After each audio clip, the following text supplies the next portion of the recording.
வணக்கம் மக்களே, இந்த வீடியோ யாருக்காகன்னு பார்த்தீங்கன்னா, இப்பெல்லாம் யாருங்க ஜாதி பார்க்குறா அப்படின்னு கேட்பாங்கல்ல, அவங்களுக்காக தான். எந்த ஊரில் நடந்ததுன்னு தெரியல, ஒரு 8 வயசு பையன் முடி வெட்டுறதுக்காக சலூன் கடைக்கு போனால் அந்த பையன் அங்கே உட்காந்தா தீட்டாயிருன்னு சொல்லிட்டு அந்த கடைக்காரன் உட்காரக்கூடாதுன்னு சொல்லியிருக்கான்.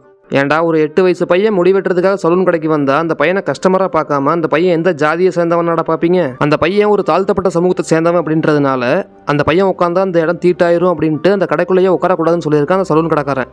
வெள்ளைக்காரங்கிட்ட இருந்து கூட சுதந்திரம் வாங்கியாச்சு, ஆனால் இன்னும் இந்த மாதிரி ஜாதி பார்க்குற நாய்கிட்ட இருந்து எளிய மக்களுக்கு சுதந்திரம் கிடைக்கவே இல்லை. 2024 இருக்குண்டா, இன்னுமாடா ஒரு சில ஜாதிக்காரங்க வந்து உட்காந்து தீட்டாயிரும் நம்பிட்டு இருக்கீங்க? வழக்கமா பூமர் மாதிரி டைலாக்லாம் பேசாம ஒண்ணு மட்டும் தெளிவா சொல்லிக்கிறேன். உனக்கு அந்த பையன் தாழ்த்தப்பட்ட ஜாதி, அவன் வந்து உட்காந்து தீட்டாயிரும் அப்படின்னா உனக்கு மேல இருக்கிற ஜாதிக்காரனுக்கு நீ கீழ் ஜாதிக்காரன் தான்டா.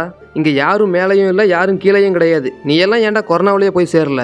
நானும் ரொம்ப நாளா இப்பெல்லாம் யாருங்க ஜாதி பாக்குறாங்க அப்படின்னு தான் நினைச்சிட்டு இருந்தேன். இந்த மாதிரி வீடியோலாம் வரும்போது தான் தெரியுது இன்னும் இந்த மாதிரி ஈனப்பிறவிகள்லாம் வாழ்ந்துகிட்டு தான் இருக்குதுன்னு. இந்த காலத்திலேயே இப்படி ஜாதி வெறி பிடிச்சி அலையிறாங்கன்னா அப்போ அந்த காலத்துல சொல்லவா வேணும்? நான் கூட பாரஞ்சிதையும் மாரி செல்வராஜும் என்னடா எப்ப பார்த்தாலும் ஜாதி படமா எடுக்கிறாங்கன்னு கோவப்பட்டேன். ஏன்டா இப்படியெல்லாம் ஒரு சமூகத்தை ஒடுக்கணும்னு நினைச்சா யாரா இருந்தாலும் கோவம் வரதாண்டா செய்யும். ஒழிக்க வேண்டியது ஜாதி இல்ல, உங்கள மாதிரி ஆளுங்களை தான்.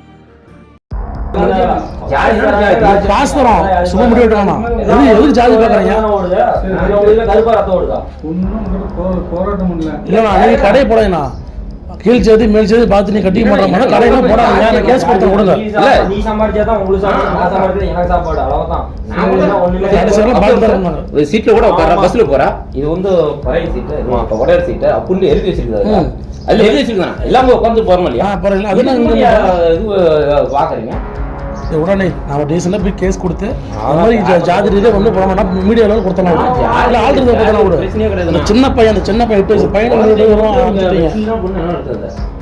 எத்தனை ஊர்ல